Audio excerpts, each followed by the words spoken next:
اہم بات یہ ہوتی ہے کہ رسول جب آ جاتے ہیں تو وہ یہ بتاتے ہیں کہ زمین پہ قیامت برپا ہو گئی، زمین پہ قیامت برپا ہو گئی۔ اب اس قیامت کے نتیجے میں یا تو تم کامیابی و کامرانی کی طرف بڑھو گے یا تمہارے اوپر عذاب آ جائے گا۔ اور جو لوگ ایمان لاتے ہیں وہ کامیابی و کامرانی کی طرف بڑھتے ہیں، یعنی ایک دنیا کے اندر ایک لیبارٹری میں جس طرح ہم ٹیسٹ ثابت کر دیتے ہیں کوئی چیز جو ہے نا وہاں جا کے، ایسے ہی یہاں پہ چیزیں ثابت ہو رہی ہوتی ہیں۔ اور جو ایمان کے ساتھ لوگ کھڑے ہوتے ہیں وہ یہ چاہتے ہیں کہ ظاہر ہے کہ کل قیامت والے دن جو کچھ ہونا ہے، جب دنیا کے اندر جو ہے نا وہی نتیجہ ہمارے سامنے آ جائے گا تو اس سے ہمارے ایمان اور صالح اعمال کی جو ہے نا ایک نتیجہ جو ہم نے کل کو دیکھنا ہے وہ آج ہی ہم دیکھ لیں گے، دنیا کے اندر ہی دیکھ لیں گے۔ یعنی وہ بھی ایک امید کے ساتھ کھڑے ہوتے ہیں، دنیا کے اندر ظاہر فیصلے ہو رہے ہوتے ہیں تو گویا کہ ان کا نقطہ نظر جس چیز کو انہوں نے اختیار کیا اس کی کامیابی و کامرانی جو ہے نا اس کو اپنی آنکھوں کے ساتھ دیکھ لیتے ہیں۔ یعنی اس طریقے سے ظہور پذیر ہوتا ہے یہ سارا کا سارا معاملہ رسولوں کے دور میں۔ اور جو مخالفین ہوتے ہیں، جس طرح قیامت والے دن جو ہے نا وہاں پہ جو سرکش اور جو ہے نا انات پہ مبنی جن لوگوں کا رویہ ہوگا وہ ظاہر ہے کہ دوزخ میں ڈالے جائیں گے، اور جب دنیا کے اندر ان پہ عذاب آئے گا تو ظاہر ہے کہ اس نقطہ نظر کا جو انہوں نے اختیار کیا ہے اس کو عملاً اس کا ظہور پذیر ہونا اپنی آنکھوں کے ساتھ دیکھ لیتے ہیں۔ یہ اس پہلو سے بات ہو رہی ہوتی ہے، فانتظروا انی معکم من المنتظرون، یعنی اس سینس میں اس کو دیکھنا چاہیے بجائے اس کے کہ دوسرے پہلو سے جو ہے نا اس کو دیکھنا ہے۔ ہونا تو ہے، یہ رب کی سنت ہے، یہ اللہ کی سنت ہے، یہ اس کو روکا نہیں جا سکتا۔ میرے اور آپ کے خواہشات کے مطابق یہ چیز جو ہے نا ڈل نہیں سکتی، ایک واقعہ نے ظہور ہو کے رہنا ہے، اس کے بارے میں سوچا نہیں جا سکتا کہ وہ نہ ہو۔ جب ہونا ہے تو ظاہر ہے کہ اس کے ساتھ پھر ہماری اٹیچمنٹ کیسے ہونی چاہیے اس واقعے کے ساتھ، تو یہ اس چیز کا یعنی یہاں پہ اظہار ہو رہا ہے پیغمبر اور پیغمبر کے ساتھی کس طرح اس واقعے کو دیکھ رہے ہیں۔ اور اس کے بعد جب یہ واقعہ ہو گیا فَأَنْجَيْنَاهُ وَالَّذِينَ مَعَهُ بِرَحْمَةٍ مِنَّا وَقَطَعْنَا دَابِرَ الَّذِينَ كَذَّبُوا بِآيَاتِنَا وَمَا كَانُوا مُؤْمِنِينَ۔ اس کے بعد کیا ہوا کہ ہم نے جو ہے نا جب وہ واقعہ پیش ہوا تو اس کے ساتھ ہم نے نجات دی یعنی بچا لیا۔ کن کو بچا لیا؟ اللہ کے رسول کو بچا لیا، حود علیہ السلام کو بچا لیا، اور جو کوئی والذین معہ، اور جو ان کے ساتھ تھے ان کے ساتھیوں کو، ان کے صحابہ کو جو ہے نا ساتھیوں کو بچا لیا برحمت منا، اپنی رحمت سے۔ یعنی یہ رحمت کا ظہور ہے، جیسے کل کو قیامت میں یعنی جب رحمت کا تصور آتا ہے نا، یعنی دنیا کے اندر بھی ہم اللہ تعالیٰ کی رحمت کا جو ظہور کے دسیوں پہلو ہمارے سامنے آتے ہیں، جیسے بارش ہے، جیسے اللہ کی نعمتیں ہیں، یہ ساری رحمت کے پہلو ہوتے ہیں۔ لیکن اصل جو رحمت کا ظہور ہے قرآن مجید بتاتا ہے وہ قیامت کا کے بعد جو ہے نا ہوگا، جنت کی صورت میں جب جو ملے گا۔ تو جب اس طریقے سے جب عذاب آتا ہے دنیا کے اندر تو اس عذاب کے لیے بھی یہ ہمیں سورہ انعام میں بھی پیچھے پڑا ہے، اس عذاب کے لیے بھی یہ رحمت کا جو ہے نا لفظ استعمال کیا گیا ہے۔ رحمت یہ کہ ظاہر ہے کہ جو اللہ تعالیٰ کی سنت ہے وہ ظہور پذیر ہو کے رہی، اور وہ لوگ جو اللہ کے لیے جو ہے نا جنہوں نے قربانیاں دی، اللہ کے لیے جو ہے نا عبادت کرتے رہے، وہ اس کی رحمت سے جنہوں نے نوازے گئے۔ تو اس لیے نجات جو ہے یہ بڑا ہی اہم پہلو ہے۔ رسولوں کے دور میں جب رسولوں کے ساتھیوں کو بچا لیا جاتا ہے اور ان کو اس علاقے سے نکال دیا جاتا ہے یعنی وہ ہجرت کر کے کسی اور علاقے میں چلے جاتے ہیں، نکال دیا جاتا ہے ہجرت کر کے کسی اور علاقے میں چلے جاتے ہیں، اور جو پیچھے رہ جاتے ہیں وہ یعنی کوڑا کرکٹ ہوتے ہیں، وہ گندگی کے ڈھیر ہوتے ہیں، وہ ظاہر ہے کہ ان پہ پھر وہ عذاب جو ہے نا وہ آ جاتا ہے۔ تو یہاں پہ اللہ کی سنت کا جو ہے نا وہ بیان ہے کہ ہم پھر ان کو بچا لیتے ہیں، یعنی پیغمبر اور پیغمبر کے ساتھیوں کو لازمی طور پہ بچا لیتے ہیں۔ یہ بھی اللہ کی رحمت کا ظہور ہوتا ہے۔ اور جو دوسرا فریق ہوتا ہے اس کے بارے میں کہا وَقَطَعْنَا دَابِرَ الَّذِينَ كَذَّبُوا بِآيَاتِنَا، اور جو دوسرا فریق تھا اس کی ہم نے جڑ کاٹ کے رکھ دی، یعنی دابر الذین، یعنی دابر مطلب جڑ کاٹ کے رکھ دی۔ اور جڑ کاٹنے کا کیا مطلب ہے؟ ظاہر ہے کہ ان کا نام و نشان نہ باقی رہا، وہ ان کو ہمیشہ کے لیے خاتمہ کر دیا گیا۔ پوری کی پوری قوم جو مخاطبین قوم تھی، جو اب اس کے بعد ان کی چارج شیٹ ہے، ان کو بتایا گیا کہ کس وجہ سے جو ہے نا یہ سب کچھ کیا گیا۔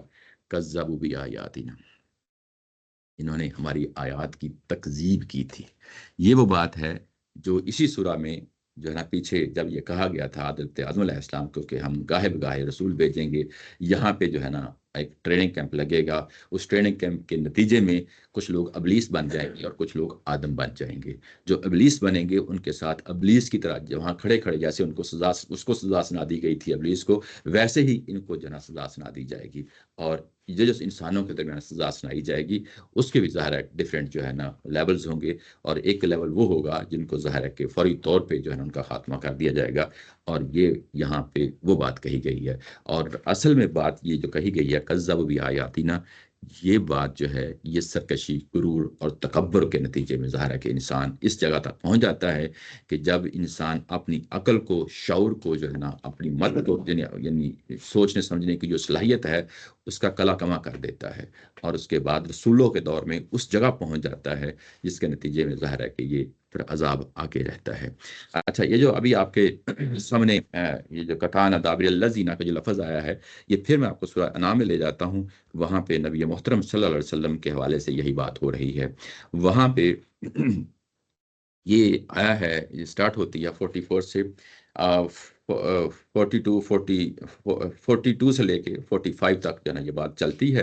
یہاں پہ یہ کہا گیا ہے کہ نبی محترم صلی اللہ علیہ وسلم کو سمجھایا جا رہا ہے، یعنی بتایا جا رہا ہے، اور ساتھ ہی جو ہے نا ان کی قوم کو بھی بتایا جا رہا ہے، مشرکین مکہ ہیں جو اسلام قبول کر چکے ہیں، ان سب کے سامنے جو ہے نا ایک عمومی بات رکھی جا رہی ہے کہ ایک پوری ترتیب بتائی جا رہی ہے کہ کیسے رسولوں کے دور میں جو ہے نا ایک تسلسل مختلف جو ہے نا اس کے پیریڈز آتے ہیں، اس کے یعنی پروگریشن ہوتی ہے، پہلے یہ واقعہ ہوتا ہے، اس کے بعد یہ واقعہ ہوتا ہے، اس کے بعد یہ واقعہ ہوتا ہے۔ تو یہاں بتایا جا رہا ہے کہ ایک دور ہوتا ہے رسولوں کے دور میں جہاں لازمی طور پہ لوگوں کو آزمایا جا رہا ہوتا ہے، اس آزمائش میں ایمان والے لوگ بھی آزمائے جا رہے ہوتے ہیں، اور جو ایمان کے مخالفین ہوتے ہیں وہ بھی آزمائے جا رہے ہوتے ہیں، اور آزمائش میں ظاہر ہے تکلیفیں آتی ہیں، مصیبتیں آتی ہیں، قحط آتا ہے، جنگیں آتی ہیں، یہ سارے معاملات ہوتے ہیں اس قوم کے ساتھ، اور اس کے بعد پھر اگلے کچھ سالوں کے بعد جو ہے نا، کچھ مہینوں کے بعد پھر وہاں پہ ریل پیل ہو جاتی ہے، دولت عام ہو جاتی ہے۔ تو اس طریقے سے جو ہے نا کبھی مصیبت اور مشکلات، اور اس طریقے سے کبھی ریل پیل کی جو ہے نا معاشی طور پہ یہ چلتا رہتا ہے چکر، اور یہ ظاہر ہے مکہ میں بھی چلا ہوگا، اور تاریخی طور پہ یہ ثابت بھی ہے کہ ایسے ہوا، اور یعنی ایک دفعہ قحط کے حالات بنتے ہیں، مصیبتوں اور جنگوں کے حالات بنتے ہیں، اور اس کے بعد آگے جو ہے نا معاشی خوشحالی آتی ہے۔ تو یہ اس طریقے سے باری باری جو ہے نا یہ معاملہ چلتا ہے، اور اس کے بعد جب جو ہے نا قوم نہیں سنبھلتی اور پھر ان کو پکڑ لیا جاتا ہے، اور آیا نمبر 45 میں کہا ہے فَقُطِعَ دَابِرُ الْقَوْمِ الَّذِينَ ظَلَمُوا، اور وہ قوم جو پھر جو ہے نا پیغمبر کی آیات کا انکار کرتی ہے، استکبار پہ کھڑے ہو جاتے ہیں، پھر ہم اس قوم کی جڑ کاٹ کے رکھ دیتے ہیں۔ تو یہاں عمومی لب و لہجے میں سورہ انعام میں بات کہی گئی تھی، اور اس کے بعد کہا گیا تھا کہ یہ بڑی حیران کن بات ہوتی ہے، یعنی اس واقعے پہ بھی الحمدللہ رب العالمین، یعنی وہاں پہ بھی یہی جو ہے نا جملہ ہے کہ یہ اللہ تعالیٰ کی ذات کی شکر ہے کہ یہ گند صاف ہو گیا۔ تو قیامت والے دن بھی یہی یعنی جملہ ہوگا کہ الحمدللہ رب العالمین۔ یہ جو ہم کہتے ہیں نا وآخر دعوانا ان الحمدللہ رب العالمین، یہ اصل میں قرآن مجید کی ایک آیت ہے۔ تو جب یہ سارے معاملات نمٹائے جا چکے ہوں گے نا قیامت والے دن، تو آخری طور پہ وہاں پہ جو جنت میں لوگ جا رہے ہوں گے یہی کہہ رہے ہوں گے کہ یہ آخری بات ہے کہ الحمدللہ رب العالمین، وہ یہی بات ہے الحمدللہ رب العالمین۔ تو یہاں پہ بھی یعنی 45 میں بھی یہ آیا جو ہے نا اس طریقے سے ہے، اور 72 میں بھی اگر آپ دیکھیں تو یہی بات ہے، وہاں پہ بھی برحمت منا، یعنی وہ جو رحمت، جو اس کو بھی اللہ تعالیٰ کی ذات رحمت ہی کہتی ہے، یعنی اس پورے معاملے کو جو قوموں کے اوپر عذاب آتا ہے اور کس طریقے سے جو ہے نا یہ چیزیں نمٹائی جاتی ہیں۔ تو یہ ظاہر ہے اس کو ہم اللہ کی سنت کے طور پہ دیکھتے ہیں، یہ انسانوں کا معاملہ نہیں ہے کہ ہم اس کو اپنے ہاتھوں میں لے کے یہ کہیں کہ ایسے ہوتا ہے۔ تو یہ بات ہے۔ یہ سورہ ہود کا یہ سرا ہم نے پڑھ لیا، کوئی اس کے حوالے سے کوئی سوال ہو تو ضرور جی۔ یہ جو رسولوں کی داستانیں سنائی جاتی ہیں اس سے ریلیٹڈ تھوڑا جنیرک سا سوال، جی جی کہ یہ جب رسول صلی اللہ علیہ وسلم سنا رہے ہوتے ہیں لوگوں کو، تو ہمیں یہ قرآن مجید سے پڑھ کے تو یہ پتہ چلتا ہے کہ ان کی ڈیٹیلڈ اسٹوریز وہاں پر مشہور ہیں۔ جی جی اب یہاں پر جو ہے نا ایک حوالہ دیا جا رہا ہے، اگر ایک انسان ریسرچ کر رہا ہو قرآن پہ، ہم تو ایمان کے طور پہ مان جاتے ہیں قرآن نے یہ بات بتائی ہے تو اسی طرح ہوگی، جی ایسے ہی ہے۔ لیکن جب ہم کوئی ریسرچ کر رہا ہو اور یہ سمجھنا چاہے کہ یہ چیز آیا واقعی وہاں پر اس طرح سے مشہور تھی، جی جی تو اس کی کوئی اور سورس ہے ہمارے پاس کہ جیسے ہم اگر یہ سمجھنا چاہیں کہ یہ جو واقعہ ہے حضرت ہود علیہ السلام کا جیسے جی جی یا حضرت صالح کا ہے، یہ عربوں میں اس طرح سے جی مشہور ایسے تھا، ایسے ہی ایسے اس کا کوئی لٹریچر میں ہے، لٹریچر میں ہے۔ دیکھیں اس میں دو چیزیں ہیں، اس میں فرق کرنا چاہیے۔ ایک ہوتا ہے یعنی وہ واقعات کا اس قوم کو یعنی جانا پہچانا ہونا، یہ تو ڈیفینیٹلی طے شدہ بات ہے کہ جب آپ کسی کے سامنے کوئی دلیل رکھتے ہیں تو اس کے لیے ضروری ہے کہ وہ دوسرا شخص اس کے بارے میں جانتا ہو۔ اگر میں آپ کے سامنے کوئی دلیل رکھتا ہوں اور آپ نہیں جانتے تو وہ دلیل بے مقصد ہے آپ کے لیے، کوئی اس کی اہمیت اور اس کی فوقیت کوئی مطلب میں کچھ نہیں کہہ سکتا اس کے بارے میں. یعنی اس کے لیے ضروری ہے کہ پہلے آپ کا ذہن جو ہے نا اس بات کو سمجھنے کے لیے تیار ہو. یعنی کوئی ایسی دلیل آپ کے لیے نہیں میں پیش کر سکتا، یا اگر آپ نے پورے معاشرے کو ایک پورے مجموعے کے سامنے بات رکھنی ہے، پاکستانی قوم کے سامنے بات رکھنی ہے، تو پہلے ضروری ہے کہ پاکستانی قوم اس کو سمجھتی ہو، جانتی ہو کہ یہ چیز یہ مان گیا. اچھا، اس کے بعد باقی رہی بات جزیات کی، جس طرح قرآن مجید بیان کر رہا ہے، ہو سکتا ہے کہ جزیات کی حد تک وہ واقف نہ ہو. جزیات جب آتی ہیں تو قرآن جب پہلی بات کہی ہے جی جی وہ ہم اس بیسس پہ مان رہے ہیں کیونکہ وہ قرآن مجید میں بات ہے. جی جی تو ہم ایمان کے بیسس پہ اس کو مان رہے ہیں کہ اچھا اگر قرآن مجید اس طرح کی دلیل دے رہا ہے تو وہاں کے لوگ مانتے ہی ہوں گے، تبھی تو وہ دے رہے ہیں. میرا خیال ہے کہ ہم صرف ایمان اچھا میں بتاتا انہوں ہوں. نے یہ بات کی ہے نا جی کہ فرائی صاحب اور امینہ بن اسلائی صاحب، میرا خیال ہے کہ یہ جو ہماری پوری تاریخ ریکارڈ ہوئی ہے اس کے بعد، اس پوری تاریخ کے اندر پھر اس روایات میں قریش کے اور ان کے اعتراضات بھی آئے ہوئے ہیں قرآن شریف پر. تو جن جگہوں پر انہوں نے اعتراض نہیں کیا نا، تو وہ کہہ رہے ہیں کہ اس کا مطلب ہے کہ وہ اس کو اعتراض سمجھتے نہیں، اس لیے اعتراض نہیں کیا. تو یہ کہانی موجود نہیں ہے، پھر یہ اعتراض ہونا چاہیے تھا. اس کا مطلب ہے کہ ان کے ذہن میں ایک کہانی موجود ہے، اچھا اس سے استدلال جو ہو رہا ہے یہ بھی ہم انفر کر رہے ہیں، یہ ہم انفر کر رہے ہیں، تاریخ سے ہی انفر کر رہے ہیں. اچھا یہ فرض یہ ان کے لٹریچر میں آج بھی اگر آپ پڑھیں تو یہ چیزیں موجود ہیں. قرآن مجید نے نام نہیں لیے. یہ دو قومیں جو ہے نا، جو سب سے پرانی قومیں ہیں عربوں کی، ابھی قوم جو قوم عاد ہے، اس کے بعد قوم سمود پڑھنے لگے ہیں. یہ دو قومیں جو ہے نا ان کی قدیم ترین قومیں ہیں، اور ان کے لٹریچر میں آج بھی موجود ہیں، ان کی شاعری میں آج بھی جو ہے نا جو اس وقت کی شاعری موجود ہیں. بلکہ ان کے جو سرداروں کے نام ہیں نا، قائل اور کدار، یہ دو نام جو ہے نا وہ لیتے ہیں، اور ان کو اس طریقے سے بیان کرتے ہیں کہ جو ہوتی ہے نا جہالت، سرکشی اور غرور اور تکبر، اس کے جو ہے نا ایسے لگتا ہے کہ اس کے سامنے یہ ضرب المثل بنے ہوئے لوگ ہیں.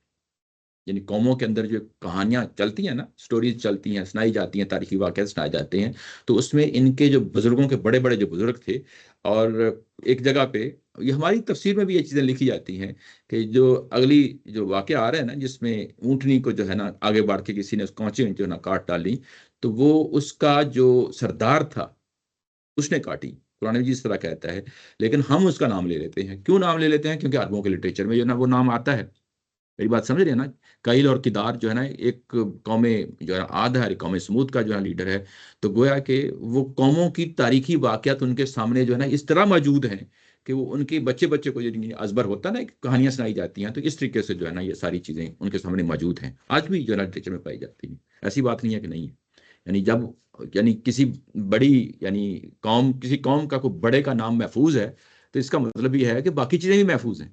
تو اس کو نام دیتے ہیں کہ اس کا نام قائل اور کدار تھا. یعنی قائل قوم جو ہے نا عاد اور قوم سمود کا کدار، تو یہ ان کے نام تک محفوظ ہیں.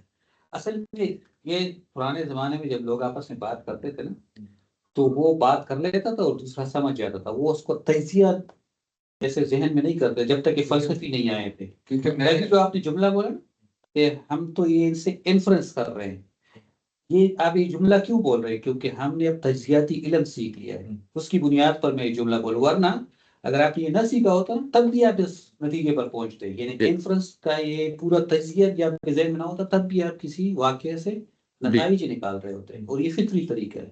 اچھا، قرآن شریف پھر اس کے بعد یہی نہیں ہے. قرآن مجید جب حوالہ دیتا ہے نا، تو یہ جو اگلا آ رہا ہے ابھی سارے صالح علیہ السلام کا جو نا واقعہ آگے اگلی قوم جو ہے نا سمود کا آ رہا ہے، اس کے تو آثار بے شمار آج بھی پڑھے ہیں. گوگل کریں اس کو، صالح مدائن کے نام سے سعودیہ میں وہ آج بھی ان کے جو ہے نا گھر جو ہے نا محفوظ ہیں. پہاڑوں کے اندر جس طرح انہوں نے تراشے ہوئے گھر ہیں، آج بھی ان کے محلات اسی طریقے سے نظر آتے ہیں. مطلب یہ ہے کہ وہ کوئی دب نہیں گئے زمین کے اندر، دفن نہیں ہو گئے، بلکہ آج بھی وہ پہاڑوں کے اندر اسی طریقے سے ہیں. تو قرآن پھر وہ آثار کے ساتھ جو ہے نا ریلیٹ کر دینا لوگوں کو، اور لوگوں کی ہسٹری کو ریلیٹ کر دینا، یہ تو پھر وہ عام سی بات ہوتی ہے نا. سے ایک اور پوائنٹ بھی ذہن میں آتا ہے، وہ یہ کہ یہ جو تجزیہ اگر ٹھیک ہے نا، تو پھر یہ بات بھی ٹھیک ہونی چاہیے، یہ اعتراض بھی پھر نہیں ہونا چاہیے کہ ان کے سامنے چائنیز اتنا بڑا سویلائزیشن گزری ہے، اس کی مثالیں کیوں نہیں دی جا رہی ہے، ہندوستان کی مثالیں کیوں نہیں. میں اسی چیز کو ماننا سمجھنا چاہ رہا ہوں ہاں کہ یہ ہمیں کیسے پتہ چلتا ہے کہ یہ چیزیں جو حود علیہ السلام کی ہیں، صالح علیہ السلام کی، یہ ان کو پتہ ہے. یہ ہمیں کیسے پتہ چلتا ہے کہ یہ ان کو پتہ ہے؟ ہاں کیونکہ وہاں پر عربک جو ہے ریٹن فارم میں ان کے آنے سے، حضرت وسلم کے آنے سے 200-300 سال پہلے ڈیولپ ہوئی ہے. اس سے پہلے لکھی نہیں جاتی تھی. ہاں نظموں کی شکل میں ہو رہی ہے اس طرح. تو وہ یاد ہی کرتے تھے چیزیں. تو لیکن یہ ان تک پھر یہ کہانی کیسے پہنچی کہ یہ ہیں، اور یہ ہمیں کسی سورس سے اگر پتہ چلتا ہے تو ایک ریسرچ کرنے والا شخص یا جو پہلی دفعہ قرآن کو پڑھ رہا ہے اور یہ سمجھنا چاہ رہا ہے کہ قرآن تو حوالہ دے رہا ہے باہر کوئی چوائس موجود ہے. اب وہ باہر چیز وہ کہاں اس کو ملے گی کہ قرآن سے باہر یہ چیز نہیں. یہ چیز ظاہر ہے کہ ان کی سوسائٹی میں موجود تھی. میں اس کے ایک اور بڑی سادہ سی مثال ہے. یہ جتنے واقعات ہیں ان میں معلوم ہے کہ حضرت ابراہیم علیہ السلام جو ہے نا وہ بھی رسول تھے. ان کی قوم پہ بھی عذاب آیا. یہ قرآن مجید کی طرح ذکر کرتا ہے لیکن اس کی تفصیل نہیں دیتا. کیوں نہیں دیتا؟ اس لیے نہیں دیتا کہ کیونکہ عربوں میں یہاں جو ہے نا وہ ایک جانی پہچان جو ہے نا اس عذاب کی شکل موجود نہیں تھی. لیکن کیونکہ قرآن نے اس کو بیان کیا ہے کہ عذاب آیا تھا، قرآن نے بس اتنا ہی مینشن کیا کہ بس عذاب ہی آیا تھا. اس کی تفصیل نہیں دی کیونکہ اس کی وجہ یہ تھی کہ عربوں کے ہاں وہ چیز کو یعنی اس کو ایکسیپٹ کرنا مشکل تھا ان کے لیے. تو بات ان کے سامنے وہی رکھی جائے گی. یعنی قرآن مجید جب دلیل دے گا، کوئی بھی دلیل ایکس وائی زیڈ دے گا، وہ آڈینس جو ہے نا اس کو پہلے سے جانی پہچانی چیز ہے. وہ دلیل دی ہی نہیں جا سکتی. جو اس بات کو میں مان رہا ہوں. ہاں کیونکہ یہ وہ بندہ نہیں مانے گا جی جو کہ ابھی قرآن پہ ایمان نہیں لایا پہلے. یہ تو اب ہمارا المیہ ہے نا، اب ہمارا المیہ ہے نا، یہ تو بعد کے دور کا ہے نا. اصل یہ ہے کہ جو ابتدائی آڈینس ہے جن کے سامنے یہ بات رکھی جا رہی ہے ان کے سامنے یہ جانی پہچانی چیزیں. لیکن وہ یہ کہہ رہے ہیں کہ یہ ہمیں کیسے معلوم ہے، تو وہ ہاں یہ دیکھیں، ایک تو ظاہر ہے کہ سورس آف جو آپ کے پاس نالج ہے نا، ہم کیونکہ مانتے ہیں، ایک تو وہ چیز انڈرسٹوڈ ہے. ہمارے پاس جو ہے نا جس کو ہم مشاہدہ کہتے ہیں، ایک تو وہ سورس آف نالج ہو گیا، ایک ریزننگ ہوگی وہ سورس آف نالج ہو گیا، ایک وہی ہے جس کو ہم ایمان لے آئے ہیں. اب ہمارے لیے بھی یہ سورس آف جو ہے نالج ہوگا. اچھا غیر مسلم جو ہے نا، غیر مسلم ظاہر جب آئے گا تو اس کے ساتھ اور بھی بہت سارے شواہد ہیں. ظاہر ہے کہ وہ باہر بھی کھڑے ہیں، جس طرح میدان صالح میں جو ہے میں ابھی آپ کے سامنے بات رکھی ہے، اور قوم لوط جو ہے ڈیڈ سی، وہ آج کتنے آثار اس کے نکل آئے ہیں. وہ بائبل کے اندر اور جو قرآن مجید کے اندر حضرت لوط علیہ السلام کی قوم کا جو پورا واقعہ ہے، کیسے ان کو جو ہے نا تباہ و برباد کیا گیا ہے، وہ سارے کے سارے جو ہے نا اب اس کو ہمارے سارے آثار جو ہے نا ثابت کر رہے ہیں. ٹھیک ہے نا. پھر اس کے بعد جس قوم میں جو قرآن مجید نازل ہو رہا ہے وہ اس کو جانتے ہیں. ادروائز جو ہے نا اس چیز پہ وہ آبجیکشن ریز کرتے. اگر انہوں نے ریز نہیں کیا اور قرآن مجید نے اس کو نوٹ نہیں کیا تو اس کا مطلب یہی ہے کہ وہ آبجیکشن جو ہے نا انہوں نے، کیونکہ یہ جانی پہچانی چیزیں تھیں ان کے سامنے، ادروائز جو ہے نا آبجیکشن ریز کرتے کہ یہ کون سی جو ہے نا چیزیں ہمیں سنا رہے ہو.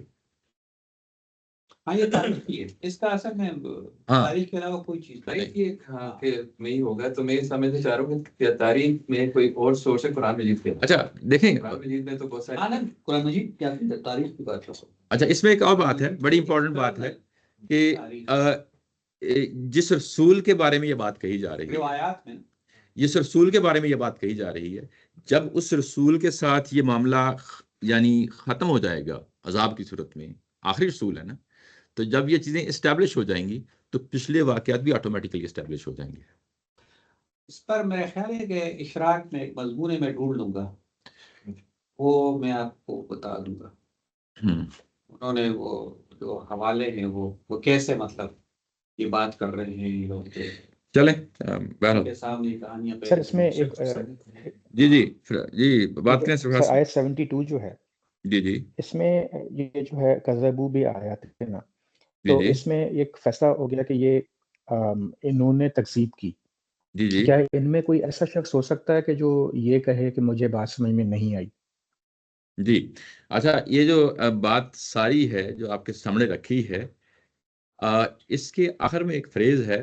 بات کیونکہ سوالات کی شروع میں آگے بڑھ گئی اور میں بھی اس کو اس طرح ہائی لائٹ نہیں کر پایا، جو آپ نے ابھی سوال کیا اس سے ریلیٹ کرتی ہے.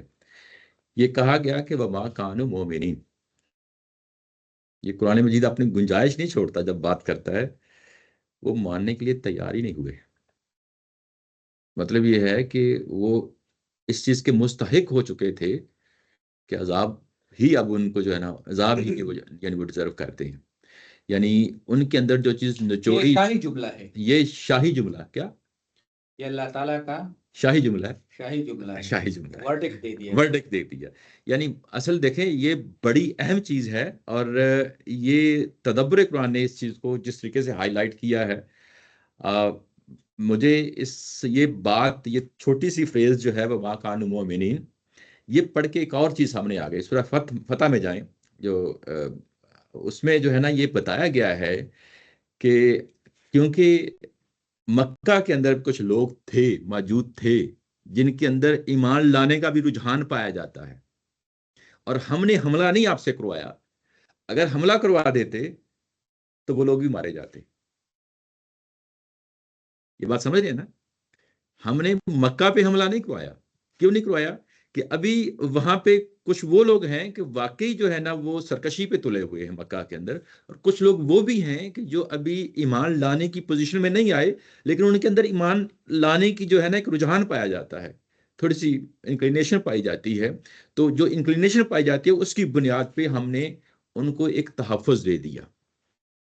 منتظرون میں انتظار کے بعد کا. اچھا، یہ جو بات ہے نا، یہ جو پورا کا پوری بات رکھی جا رہی ہے، انتظار کروایا جا رہا ہے، وہ اصل میں اب نچوڑا جا رہا ہے.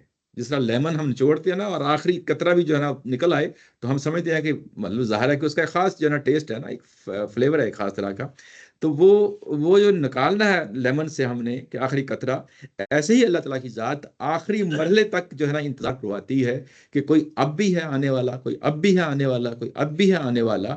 کیونکہ اللہ تعالیٰ کی ذات، یہ بائبل کا بڑا مشہور جملہ ہے اور ہم اس کو کوٹ کر دیتے ہیں کہ اللہ تعالیٰ کی ذات جو ہے نا قہر میں، اپنے قہر میں، ٹھیک ہے نا، اس کا ڈیلے کرتی جاتی ہے. قہر جو ہے نا وہ جملہ کچھ اس طرح کا ہے کہ اللہ اپنے قہر میں تاخیر کرتا ہے اور رحمت میں جو ہے نا جلد سرعت سے کام لیتا ہے. یہ بائبل کا بڑا مشہور ہے، میں نے اس کی ترجمہ نہیں کر دیا، پر اب ایگزیکٹ جو ہے نا میرے ذہن میں نہیں ہے. اچھا، تو یہاں پہ بھی وہی صورتحال ہے کہ انتظار کروایا جا رہا ہے، اس چیز کا انتظار کروایا جائے کہ اب کوئی ہے، کوئی آنے والا آ جائے، اب کوئی ہے آنے والا آ جائے. اور جب کوئی بھی آنے والا نہیں تھا، سارے معاملات اللہ تعالیٰ کی ذات نے دیکھ لیے، تو اس کے بعد کہا وما کانوا مؤمنین، یہ اس قابل تھے ہی نہیں. آخری یعنی لمحے تک ہم نے جو ہے نا یہ آزما کے دیکھ لیا.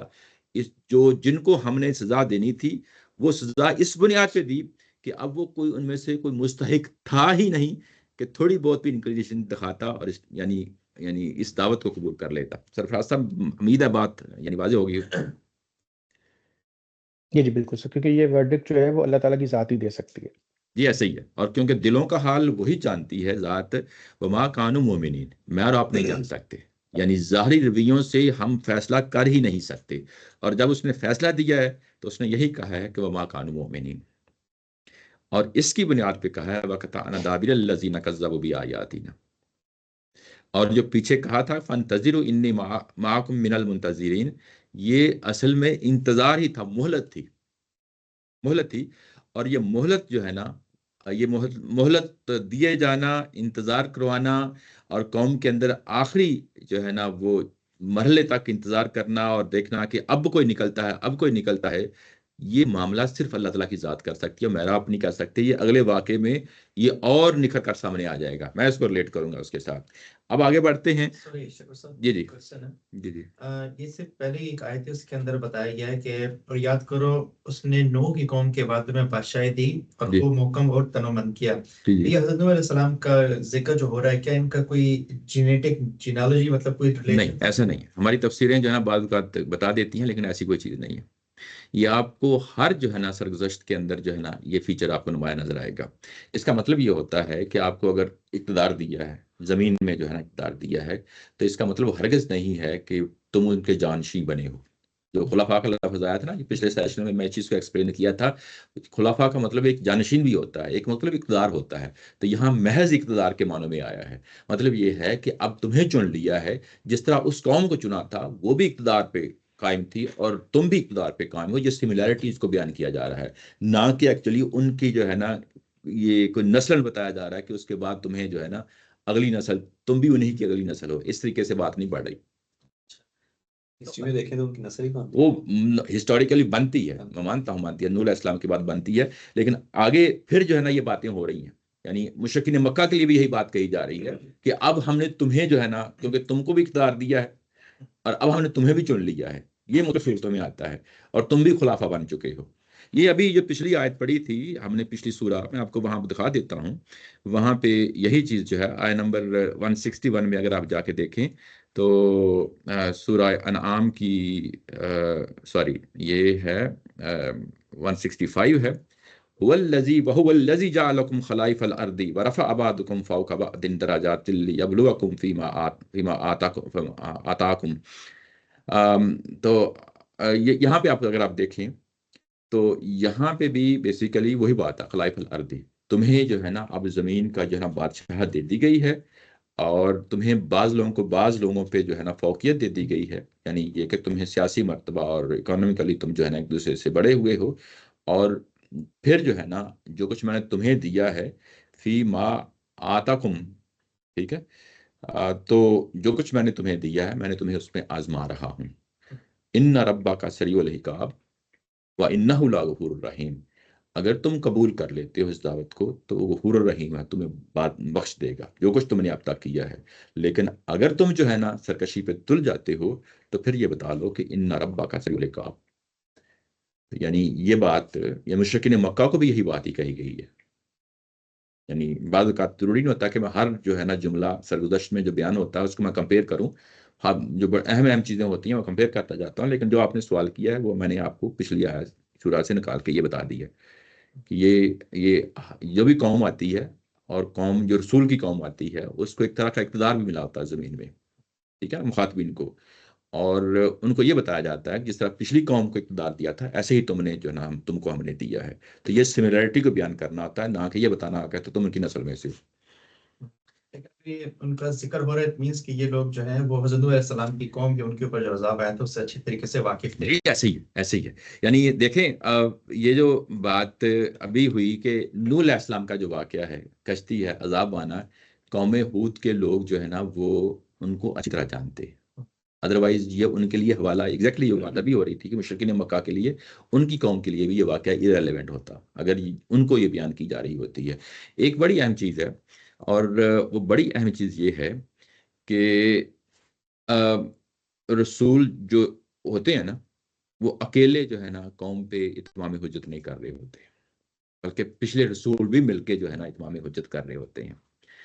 یہ بھی 12 ربیع الاول گزری ہے، تو اس میں ایک چیز میرے ویسے ذہن میں آئی، اور بڑا اچھا جو ہے نا یہ پہلو ہے کہ دیکھیں جو خاتم النبیین ہم کہتے ہیں نا کہ آخری رسول ہیں، تو گویا کہ وہ جو مقدس چین ہے رسولوں کی، تمام رسولوں کی جو دعوت ہے وہ اس دعوت پہ یہاں پہ آ کے جو ہے نا وہ بھی ختم ہو گئی، یعنی ان کو ایک فضیلت کا مقام اور مرتبہ ہے حضرت محمد صلی اللہ علیہ وسلم کی ذات والا صفات کو کہ ان کے ساتھ پوری کی پوری چین پیچھے کھڑی ہے، اور جب حضرت ہود علیہ السلام آتے ہیں تو ان کے پیچھے نوح علیہ السلام ہی ہے، صالح علیہ السلام آتے ہیں تو ان کے پیچھے نوح علیہ السلام ہیں اور ہود علیہ السلام ہے اور صالح علیہ السلام خود ہیں، ٹھیک ہے نا، تو ایسے جیسے جو ہے نا موسیٰ علیہ السلام تک پہنچتے ہیں تو ان کے پیچھے پیچھے باقی رسول ہیں، وہ اپنی جو ہے نا پچھلی رسولوں کی بات جو ہے نا سرگزشتیں سنا رہے ہیں، اور جب جہاں قرآن آتا ہے تو آخری رسول پہ بات آتی ہے تو پچھلے رسول سارے جو ہے نا مل کے بات جو ہے نا وہی بات کر رہے ہیں، دیکھا نا، یعنی بات کتنی جو ہے نا کہ لطیف بات ہے، لیکن کتنی وہ جو ہے نا خوبصورت بات ہے کہ ذہن میں آتی ہے کہ اچھا یہ تمام رسولوں نے مل کے دعوت دی۔ ایک اور چیز یہ اس کے ادھر ذکر تو نہیں ہوا، صرف یہ بتایا گیا کہ جڑ کاٹی گئی، لیکن میں نے یا تو قرآن مجید میں کہیں اور پڑھا یا سنا ہے کہ کوئی کڑک تھی جنہوں نے ان کو آ لیا ہے، تو کیا یہ وہ انہی کے بارے میں ذکر ہے کہ بجلی کی کڑک نے ان کو آ لیا تھا یا وہ عذاب کسی اور قوم کے بارے میں؟ جی، یہ جو ان کے عذاب کی نوعیت کیا ہے، قوم عاد اور قوم سمود، اس کو جو اگلی آ رہی ہے نا قوم سمود، اس کے اندر جو ہے نا میں اس دونوں کو ملا لوں گا، یہ سملیرٹی ہے قرآن مجید کے اندر مختلف جگہوں پہ جو ہے نا ان کو ایک طرح کے عذاب کی جو ہے نا ان کو وعیدیں سنائی گئی ہیں۔ اچھا بہرحال آگے بڑھتے ہیں۔ وَإِلَىٰ ثَمُودَ أَخَاهُمْ صَالِحًا، اور اب ہم نے سمود کی طرف ان کے بھائی صالح کو بھیجا۔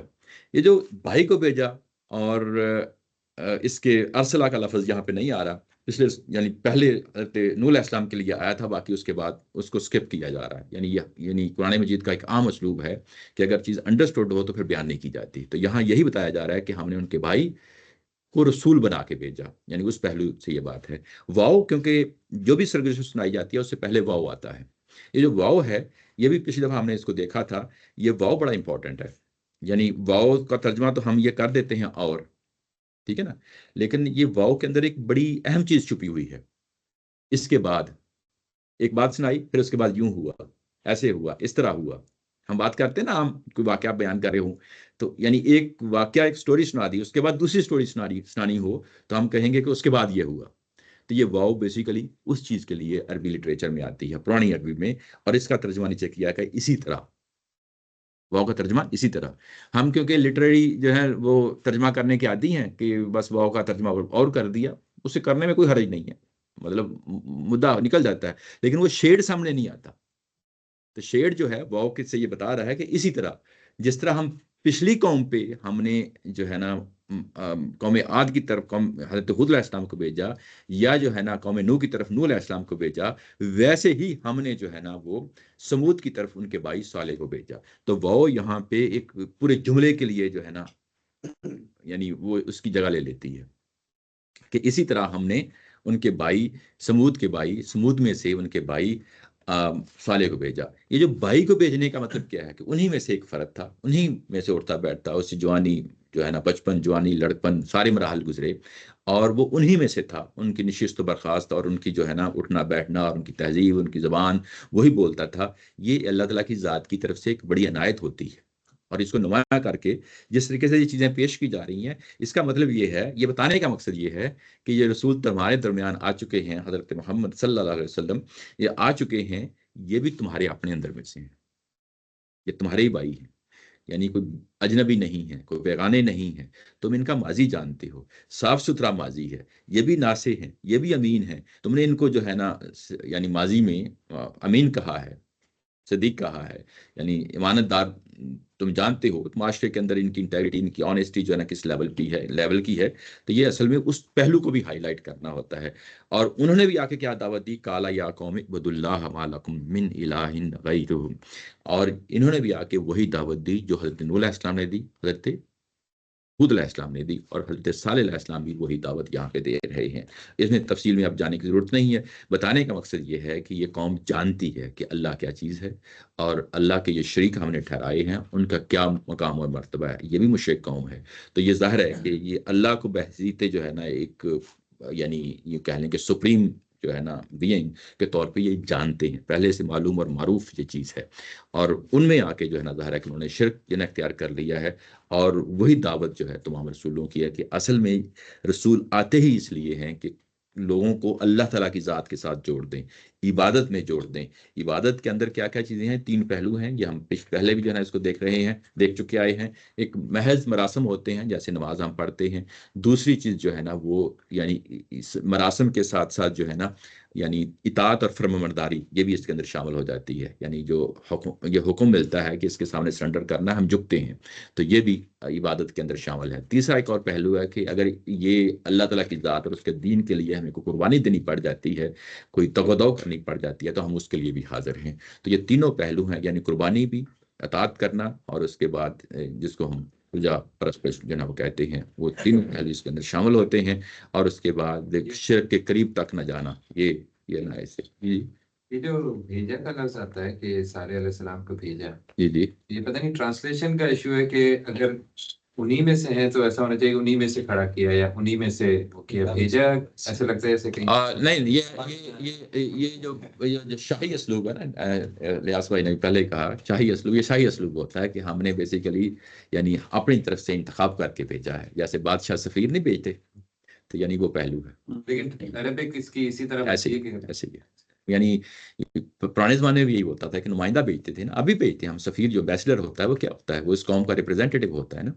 تو یعنی ہم نے اس کو چنا، اور اس کو تو ہم اپنی طرف سے کہیں اور بھیجتے ہیں. یہ ایسے ہی ہے. تو ایسے یہ انہی میں سے ہیں. ہاں، اللہ تعالیٰ کی ذات نے چن لیا، اللہ تعالیٰ کی ذات نے چن لیا ایک نمائندے کے طور پہ، اور اس کو پھر جو ہے نا بھیجا. بھیجنے کا مطلب یہ اس سینس میں آتا ہے جس طرح ہم سفیر کے سینس میں کہتے ہیں کہ قوم کو جو ہے نا یہ میسج پہنچاؤ، اس کے ذمے کچھ ذمہ داریاں ہوتی ہیں جو اس نے ادا کرنی ہوتی ہیں. یہ وہ پہلو ہوتا ہے جس میں سامنے رہنا چاہیے. بہرحال آگے. جی سر ایک کوئی کوشچن جی تھوڑا سمجھ کر کوئی مسئلہ نہیں. جو میرے دماغ نہیں گراسپ کر پا رہا جی وہ یہ کہ دیکھیں آپ بتا رہے ہیں کہ جیسا قرآن مجید میں بتایا ہے کہ جو حضرت حود علیہ السلام کی قوم تھی ان کو حضرت نوح علیہ السلام کا پتہ تھا کہ شرک کرنے کی وجہ سے ان کے اوپر عذاب آیا. اس کے بعد یہ ان کی واقعات میں سے ہیں یا نہیں ہے لیکن ان کو اچھے سے پتہ تھا. اس کے بعد حود علیہ السلام کی قوم پر عذاب آیا. سمود کو جو ان میں ہی سے ان کی واقعات سے تھے ان کو اچھے سے پتہ تھا کہ ہمارے بزرگوں نے کون سے اعمال کیے تھے کس کی وجہ سے ان کے اوپر عذاب آیا. ٹھیک ہے. تو یہ سب کچھ جانتے بوجھتے کے باوجود وہی حرکت دوبارہ سے کرنا. ٹھیک ہے. یہ میرے کو دماغ گراس نہیں کر پا رہا ہے. یا تو شیطان ان کو ورگلا لیتے اس طریقے سے یا انسان بائی نیچر ہی فرگیٹفل ہے. اس کے نیچے جو لکھا ہے نا حاشیہ 409 وہ پڑھ لیتے ہیں. وہ یہی چیز ہے آپ کسی سوال کو ایڈریس کرتا ہے. یہ عاد کے بقایا میں سے ہیں. یعنی یہ لوگ کون تھے؟ یعنی جن کو سمود کہا گیا ہے. سمود جن کو لفظ بولا گیا ہے قوم ہے. یہ کون ہے؟ یہ عرب ان کو عاد اولا اور عاد ثانی کہتے ہیں. ان کے اپنے لٹریچر میں یہ چیزیں شامل ہیں. عاد اولا یعنی کہتے یہ ہیں کہ یہ ایک ہی قوم ہے. وہ پہلے والے عاد ہیں اور یہ دوسرے والے عاد ہیں. عاد اولا عاد ثانی یہ دوسرے والے عاد ہیں. ٹھیک ہے نا. اور قرآن بھی ان کو جو ہے نا اس طریقے سے ہائی لائٹ کرتا ہے. اچھا یہ کیسے جو ہے نا وہ ہیں یہ اب ہم اندازہ لگا سکتے ہیں کیونکہ ہمارے پاس کوئی کنکریٹ قسم کا ثبوت نہیں ہے کہ یہ کیا وہی لوگ ہیں. اندازہ لگا سکتے ہیں.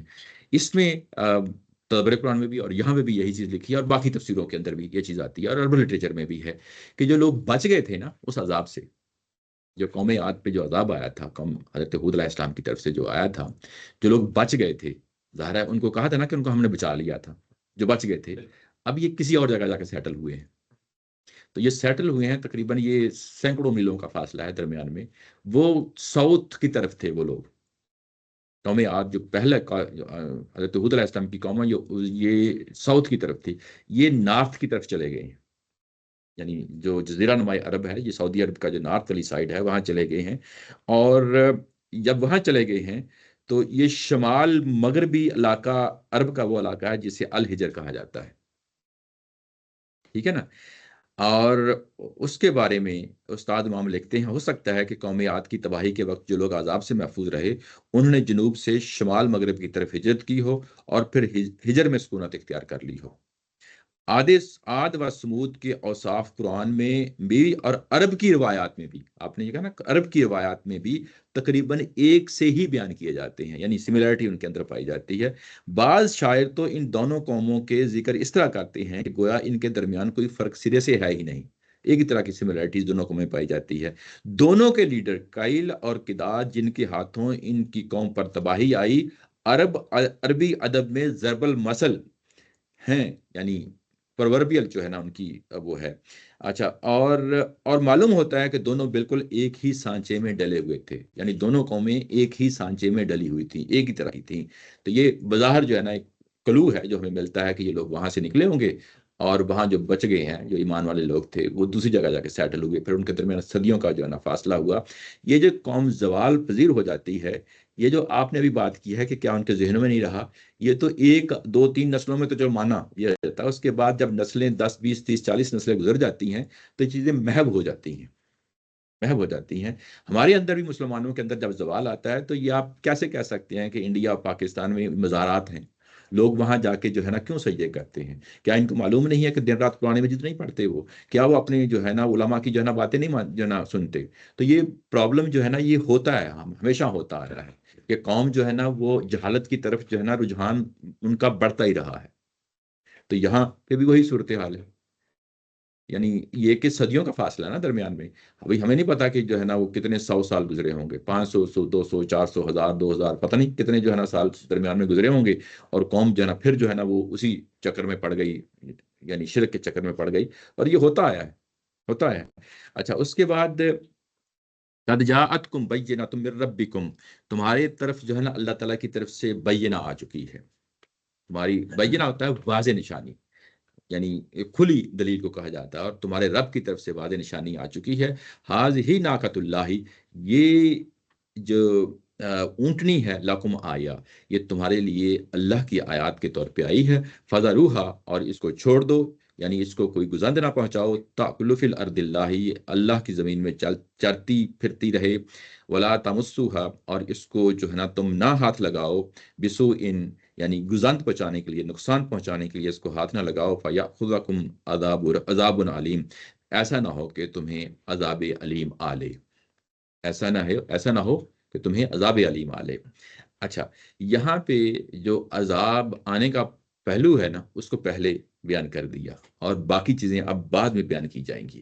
تو یہ قرآن مجید کا یہ اسلوب ہے، یہ بھی سامنے رکھیں۔ ظاہر ہے کہ یہ جو ابھی جو یعنی اونٹنی کا چیز ہے، یہ تو کہیں ان کی دعوت کے کئی سال دہائیاں گزر چکی ہوں گی، اس کے بعد جو ہے نا کہیں جا کے یہ واقعہ پیش آیا ہوگا، کیونکہ چیزیں سمرائز کر کے پیش کی جا رہی ہیں اور ہمیں دوسری جگہوں سے بھی معلوم ہے کہ یہ واقعہ کہیں آخر میں پیش آیا ہوگا، لیکن اس کو قرآن مجید میں ایسے لگ رہا ہے کہ یہ نا شروع میں بات رکھ دی ہے۔ تو یہ یعنی ایک تسلسل ہوتا ہے جس میں ان کے سوالات کے جوابات دیے جاتے ہیں اور وہی مسلسل آتی ہے، ان کے مختلف پہلوؤں سے جو ہے نا ان کے سامنے چیزیں رکھی جاتی ہیں، ان کے سامنے انفسی آفاقی دلائل رکھے جاتے ہیں، تاریخی دلائل رکھے جاتے ہیں، اس کے بعد کہیں کسی آخری سٹیج پہ جا کے یہ معاملہ ہوتا ہے۔ تو یہ ذہن میں رہے، یعنی ایسا نہیں ہے کہ بالکل ابتدائی دور میں یہ چیز پیش کر دی گئی، یہ کہیں آخری دور میں جو ہے نا یہ چیز سامنے آتی ہے۔ اچھا، یہاں پہ یہ کہا گیا کہ یہاں اگر آپ دیکھیں تو اس کے لیے اونٹنی کے لیے بینہ کا لفظ آیا ہے سب سے پہلے۔ بینہ کا مطلب واضح دلیل۔ دوسرا ناقۃ اللہ کی اونٹنی اس کو کہا گیا ہے۔ تیسرا لفظ اس کے لیے آیا کہا گیا ہے، یعنی تین الفاظ مل کے ایک ہی سائن کے لیے یہ لفظ بیان ہو رہے ہیں۔ یہ بڑی امپورٹنٹ پہلو ہے۔ سب سے پہلی بات یہ کہ تمہارے پاس اللہ کی واضح نشانی آ چکی ہے۔ اللہ کی واضح نشانی آ چکی ہے۔ یہ کس چیز کی واضح نشانی آ چکی ہے؟ سوچنا پڑتا ہے نا کس چیز کی ہے۔ تو وہ آگے جو کہا ہے نا، فَذَرُوهَا تَأْكُلُ فِي الْأَرْضِ اللَّهِ، اس کو چھوڑ دو اور اس کو ہاتھ نہ لگاؤ، کوئی گزان نہیں پہنچانا، ورنہ تمہیں عذاب آ جائے گا۔ یہ اصل میں کس چیز کی نشانی ہے؟ اگر پوری سٹیٹمنٹ سامنے رکھیں تو اللہ کے عذاب کی نشانی ہے۔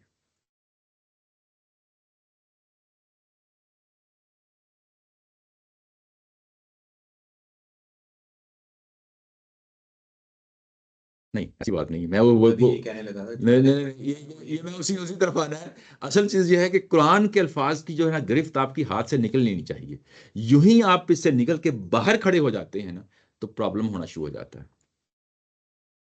یہاں پہ یہ کہا جا رہا ہے کہ تم عذاب کی کوئی نشانی مانگتے ہو نا، اور یہی مشرکین مکہ مانگ رہے ہیں نا، تو تمہیں بھی جو ہے نا یہ کہا جا رہا ہے کہ تمہارے لیے اس عذاب کی نشانی کے مقابلے میں ہم نے یہ چیز تمہیں دے دی ہے۔ یعنی وہ عذاب جو تم مانگ رہے ہو نا وہ تو ہم نہیں دے رہے، لیکن اس عذاب کی نشانی ہمیں تم دے رہے ہیں۔ یہ بات سمجھ رہے ہیں نا؟ یعنی انہوں نے بھی تقاضا کیا ہوگا نا کہ ہمیں بھی عذاب کی نشانی، جو کنکریٹ کو نشانی دو تاکہ ہم اس کو دیکھیں اور اس کی بنیاد پہ ایمان لائیں۔ تو اللہ تعالیٰ کی ذات نے کہا کہ ہم تو وہ نشانی تمہیں نہیں دے سکتے، لیکن ہم اس نشانی کے لیے جو ہے نا پہلے ایک پوائنٹر دے دیتے ہیں آپ کو، جو اس کی طرف جو ہے نا یہ یعنی پوائنٹر کے طور پہ کام کرے گی۔ یہ جو پہلو ہے نا، اگر تھوڑا سا آپ غور و فکر کریں تو یہ نشانی ہر دور میں ہر رسول کے لیے رہی ہے۔ یہ نشانی ہر دور کے رسول کے لیے رہی ہے۔ ابھی پیچھے ہم نے حضرت نوح علیہ السلام کا واقعہ پڑھا ہے، اس میں کیا نشانی تھی؟ کشتی بنایا جانا ہی نشانی تھی۔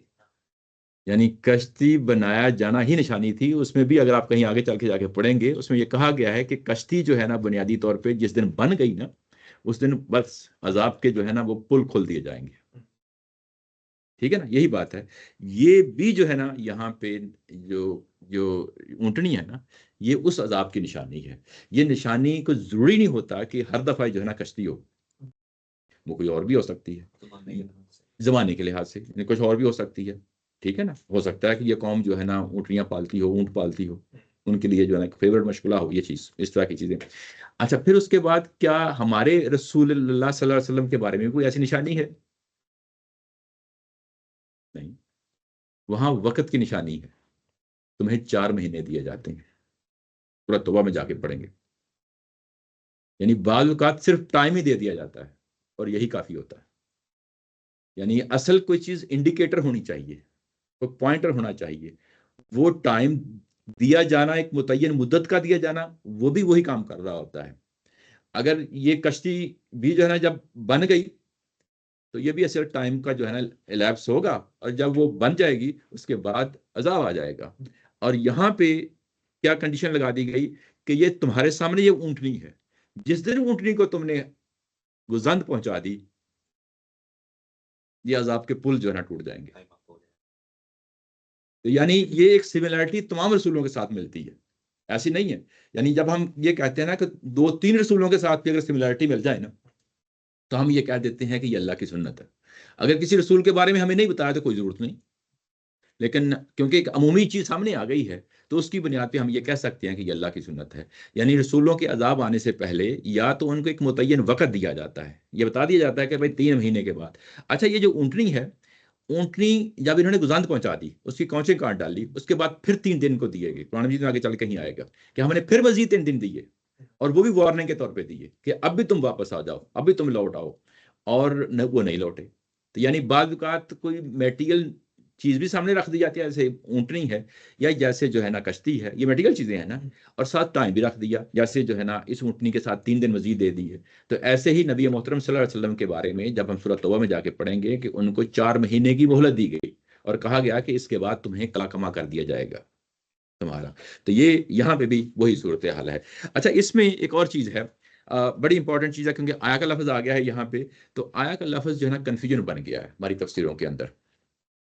اس کو معجزہ سمجھ لیا گیا ہے، اس کو معجزہ، کیونکہ آیا کا لفظ آ گیا نا، اس کو معجزہ سمجھ لیا گیا ہے. استاد محترم اس کو لکھنے میں جو ہے نا اوائڈ کرتے ہیں، معجزہ کا لفظ لکھنے میں اوائڈ کرتے ہیں، لیکن زبانی بعض اوقات کہہ دیتے ہیں کہ اس میں کوئی حرج نہیں ہے. معجزہ کا جو لفظ بولتے ہیں نا اس کے اندر ایک پورا پیکج بن چکا ہے. ہماری تفسیروں میں اور ویسے جو واقعات سنائے جاتے ہیں نا، وہ پیکج یہ بن چکا ہے کہ پیغمبر سے آتے ہیں اور پیغمبر جو ہے نا کہتے ہیں کہ اچھا تم نے یہ بات نہیں مانی تو اب تمہیں جو ہے نا ایک تماشا لگا کے ہم یہ بھی کام کر دیتے ہیں. تو نعوذ باللہ ایسے لگتا ہے جیسے کہ مداریوں والا کام جو ہے نا وہ ہوتا ہے. ہرگز ایسا نہیں ہوتا، ہرگز ایسا نہیں ہوتا، یہ سوچا بھی نہیں جا سکتا یعنی ایسا ہو. اور یہ اصل جو دلیل دے رہے ہوتے ہیں نا پیغمبر رسول دے رہے ہوتے ہیں، ان دلیلوں میں سے ایک یہ دلیل ہوتی ہے. ہمیں اس کو اس طریقے سے لینا چاہیے. اس کو جو ہے نا کیسے لیا جاتا ہے، تفسیروں میں بیان کیا جاتا ہے، کہا جاتا ہے کہ انہوں نے جو ہے نا کوئی معجزہ مانگا. ایسی کوئی چیز بھی نہیں،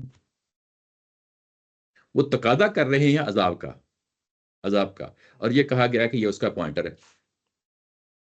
یہ ایک ڈیفرنٹ چیز ہو جاتی ہے.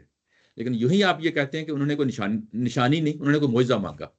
تو معجزہ مانگنا کیا مطلب ہے؟ معجزہ تو جو ہے نا وہ ایسے لگتا ہے کہ جیسے وہ توبہ نعوذ باللہ جو ہے نا کوئی مداریوں والا کام ہے. ایسی کوئی چیز نہیں ہے. اور جس طریقے سے وہ امپریشن ملتا ہے وہ ایسے لگتا ہے کہ جو ہے نا وہ اس طرح کی چیز پیش کی جا رہی ہے. اسپیشلی اس اونٹنی کے حوالے سے جو واقعات بیان کیے جاتے ہیں، وہ واقعات یہ بیان کیے جاتے ہیں کہ انہوں نے تقاضا کیا، انہوں نے ڈیمانڈ کی کہ ہمیں ایک معجزہ دیا جائے. ٹھیک ہے نا، یعنی وہاں عقل وقل کی کوئی چیز نہیں ہو رہی، بس ایسے ہی انہوں نے مانگ لیا. اچھا اس کے بعد اس جو ہے نا پہاڑی سے جب وہ انہوں نے دعا مانگی، حضرت صالح علیہ السلام نے دعا مانگی، یہ بتایا جاتا ہے، حالانکہ قرآن مجید میں کہیں نہیں بتایا کہ انہوں نے دعا مانگی. انہوں نے دعا مانگنے کے نتیجے میں جو ہے نا اونٹنی آ گئی. اونٹنی جو ہے نا وہ پہاڑی سے نکلی. یہ ساری سٹوری جو ہے نا سنائی جاتی ہے. پہاڑی جو ہے پہاڑی نے پھولنا شروع کر دیا، لوگوں نے جو ہے نا دیکھنا شروع کر دیا. پہاڑ جو ہے نا پھول کے بہت بڑا جو ہے نا ہو گیا. اس کے بعد وہاں سے اونٹنی نکلی. اونٹنی جو نکلی اس کی قد و قامت بہت بڑی تھی، پہاڑ جیسی اس کی جو ہے نا قد و قامت تھی. یعنی جب سٹوری سنائی جائے گی تو پھر اس کے اندر یہ ساری چیزیں رنگ بھرنے کے لیے سب کچھ کیا جاتا ہے، سب کو امیجنیشن لایا جاتا ہے. اچھا جب وہ نکلی تو پھر اس کے بعد اس نے ایک بچہ جو ہے نا پیدا ہوا. اس اونٹنی سے اونٹنی کا ایک بچہ پیدا ہوا، اور اس کی قد و قامت بھی اتنی ہی تھی جتنی اونٹنی کی تھی. یعنی اس کے لیے جتنی چھوڑی جا سکتی ہے سب چھوڑی. یہ کسی حدیث میں نہیں کہیں بھی نہیں ہے، لیکن ہماری تفسیر بڑی ہوئی ہے ساری کی ساری. آپ کوئی بھی تفسیر اٹھا کے دیکھ لیں، اس میں یہ اس طرح کے واقعات لکھے ہوئے. اچھا اس کے بعد پھر جو ہے نا جس طرح یہ کہا نا کہ ان کو چھوڑ دو، اس اونٹنی کو چھوڑ دو، اور اونٹنی کو چھوڑو اور یہ چلتی یعنی چرتی پھرتی رہے گی ایسی.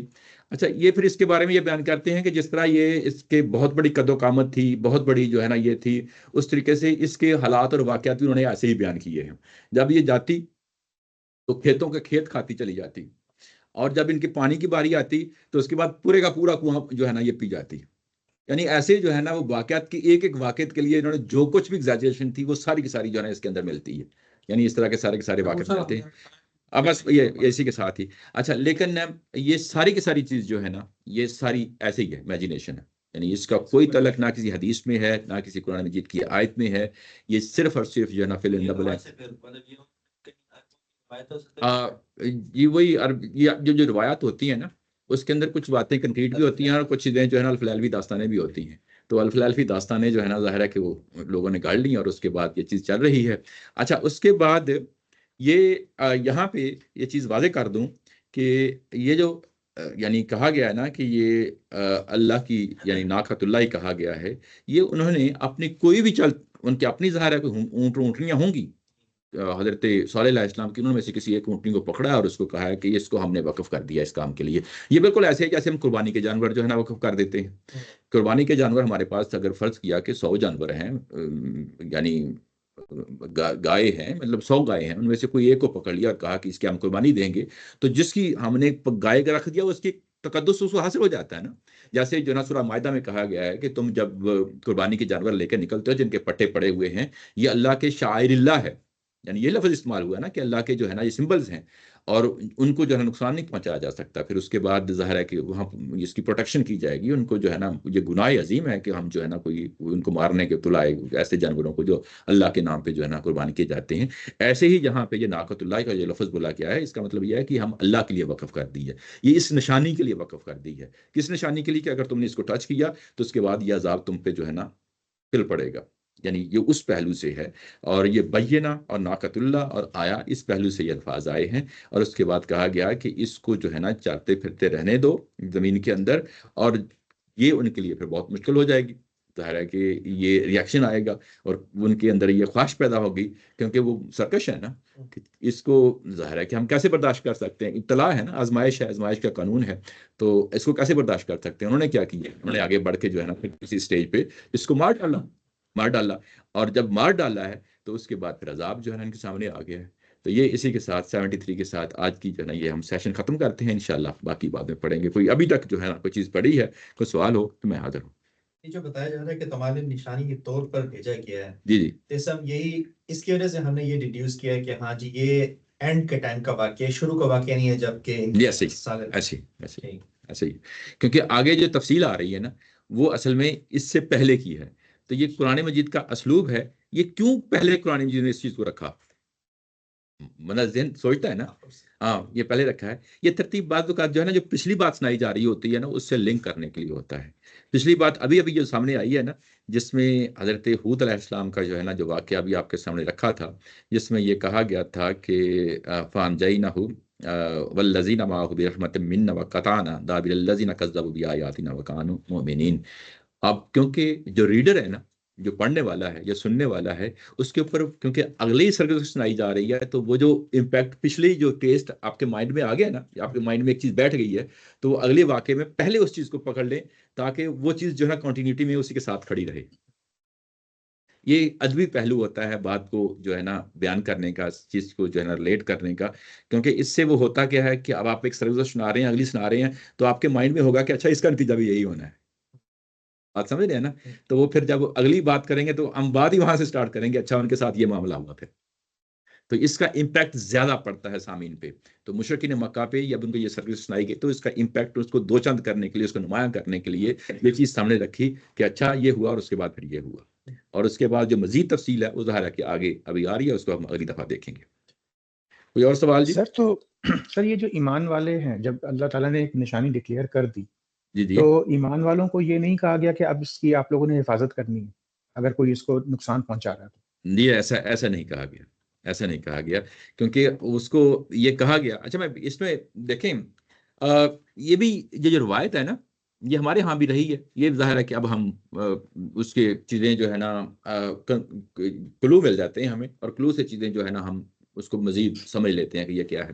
ہمارے ہاں پنجاب میں، پتہ نہیں باقی علاقوں میں پاکستان میں ایسا ہوتا رہا کہ نہیں رہا، ہوتا یہ رہا ہے، بچپن میں دیکھا ہے، اس کے بعد یہ روایت ختم ہو گئی. ہمارے ہاں جو بھینس کا جو میل ہے یا اس طرح گائے کا جو میل ہے، بل ہے، اس کو فری چھوڑ دیا جاتا تھا. جو اس علاقے میں جو یعنی ایک خاص نسل کا ہوتا تھا اس کو چلے چھوڑا جاتا تھا تاکہ اس سے اگلی نسل جو ہے نا جو گائے یا بھینس جو ہے نا جو اگلی نسل آئے گی وہ ایک اچھی جو ہے نا نسل آئے گی. اچھا یہ ایک تصور ہے ہمارے یہاں پایا جاتا تھا پنجاب میں. آگے یہ روایت ختم ہو گئی، ہم نے بچپن میں دیکھی لیکن بعد میں ختم ہو گئی. جس کو چھوڑا جاتا تھا نا وہ پھر کسی کے گھر نہیں اس کو باندھا نہیں جاتا تھا. یعنی وہ بھینسا یا وہ جو ہے نا وہ جو کیا کہتے ہیں بیل جو ہے نا وہ پھر اس علاقے میں فری پھرتا تھا. وہ جہاں بھی رہتا, جس فصل میں بھی جاتا, کوئی اس کو جو ہے نا روکنے ٹوکنے والا کوئی نہیں ہوتا تھا. تو ہو سکتا ہے کہ یہ پرانے زمانوں میں یہ روایت یہ ہو کہ جانوروں کو جو اللہ کے لیے یا بتوں کے لیے, جیسے مشرکین مکہ میں ایسے ہوتا تھا, مشرکین مکہ میں بھی جو ہے نا کچھ جانور چھوڑ دیے جاتے تھے اور اس کے بعد ان کو کھلے عام جو ہے نا روکا نہیں جاتا تھا. یہ تو پچھلی سورہ میں پڑھ لیا ہے. تو ہو سکتا ہے کہ اس قوم کے اندر بھی یہ صورتحال ہو کہ یہ جو جانور ہیں جن کو جو ہے نا وقف کر دیا گیا ہے اللہ کے لیے, پھر اس کے بعد ان کو چھوڑ دیا جاتا ہے. تو وہ اسی روایت کے تحت جو ہے نا پھر اللہ نے بھی یہی کہا کہ اچھا اس جو ہے نا اونٹنی کو چھوڑ دیا جائے اور یہ زمین میں چلتی پھرتی رہے. یعنی اس پہلو سے سرفراز صاحب بات میرا خیال ہے واضح ہو گئی. جی تو میں اس کو اس حساب سے ریلیٹ کر رہا ہوں کہ یعنی کہ یہ نہیں ہوا کہ کوئی نقصان پہنچانے جا رہا ہے تو اہل ایمان جو ہیں انہوں نے جتھا بنا کے ان کو سامنے ایک جنگ شروع کی ہو یا ایک جھگڑا شروع کیا ہو. ایسا نہیں. اس کی وجہ یہ ہے کہ یہ جو قرآن جو ہمیں اصول دیتا ہے نا, یعنی رسول کے ساتھی تب جو ہے نا یعنی ایک جتھا بنا کے ریئیکشن شو کر سکتے ہیں جب جو ہے نا ان کی کسی علاقے میں حکومت قائم ہو جاتی ہے. اگر یہ حکومت قائم نہیں ہوتی اور رسول جو ہے نا اپنی قوم کے اندر ہی جو ہے بیٹھے ہوئے ہیں, یعنی رسول اپنی قوم کے اندر ہی بیٹھے ہوئے ہیں, تو پھر وہاں پہ قدرتی آفات کے ذریعے سے عذاب آتا ہے. اور جب قدرتی آفات کے ذریعے سے عذاب آتا ہے تو پھر آخری مرحلے میں رسول کو اپنی قوم سے علیحدہ کر لیا جاتا ہے. تو یہی صورتحال یہاں پہ جو ہے نا پیش آئی ہے, اور اس میں پھر جو ہے نا رسول اور رسول کے ساتھیوں کو علیحدہ کیا گیا ہے. جبکہ حضرت محمد صلی اللہ علیہ وسلم کے ساتھ جو معاملہ ہوا, جب ان کو علیحدہ کیا گیا تو ان کے ساتھ وافر مقدار میں لوگ موجود تھے اور کسی علاقے میں جا کے انہوں نے حکومت بنائی ہے. تو جب یہ حکومت نہیں بنا جا سکتے, یہ اس کو سورہ توبہ میں جا کے کھلا ہے. سورہ توبہ میں یہ بیان ہوا ہے کہ ہم رسولوں کے ساتھ جب اس طرح کا معاملہ کرتے ہیں تو یا تو کچھ افراد ان کو مل جاتے ہیں یا افراد نہیں ملتے. اگر کچھ افراد مل جاتے ہیں اور کسی علاقے میں حکومت قائم ہو جاتی ہے تو پھر ہماری ٹریٹمنٹ مختلف ہو جاتی ہے. سورہ توبہ میں جا کے ہم اس کو دیکھیں گے. لیکن جو یعنی رسولوں کے ساتھ افراد کے تھوڑے افراد کا ہونا, پھر اس کے بعد قدرتی آفات آتی ہیں, اور جب قدرتی آفات آتی ہیں تو پھر وہاں پہ وہ جو صاحب ایمان ہوتے ہیں وہ ریئیکشن نہیں دکھاتے, وہ سارا معاملہ اللہ تعالیٰ کی ذات پہ چھوڑ دیتے ہیں. اور اللہ تعالیٰ کی ذات نے واضح طور پہ وارننگ دے دی تھی کہ جس دن اس اونٹنی کو نقصان پہنچائے گی اسی دن جو ہے اللہ کا عذاب ان کو آ پکڑے گا. جی سرفراز صاحب. جی سر, تھینک یو. جی کوئی اور سوال؟ جی سب سوالات ختم. چلیں جی.